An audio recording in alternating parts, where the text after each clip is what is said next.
welcome back. Have you ever wondered where you would get to if you dug right through planet Earth to the other side? Well, it turns out that it's not a good thing to do because most of our planet is water and you'd end up in the ocean.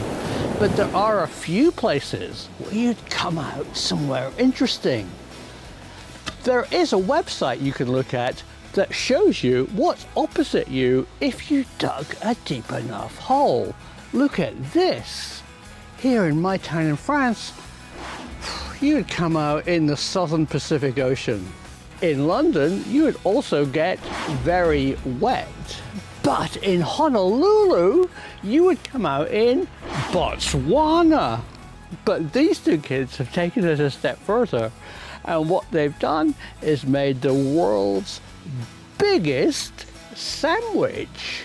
One of them based in Spain and the other in New Zealand placed two pieces of white bread between the earth and made the world's biggest earth sandwich. So next time you're digging, don't only check the digger's hotline, check where you're gonna come out on the other side of our planet. Because it might be wet. The truth is down there.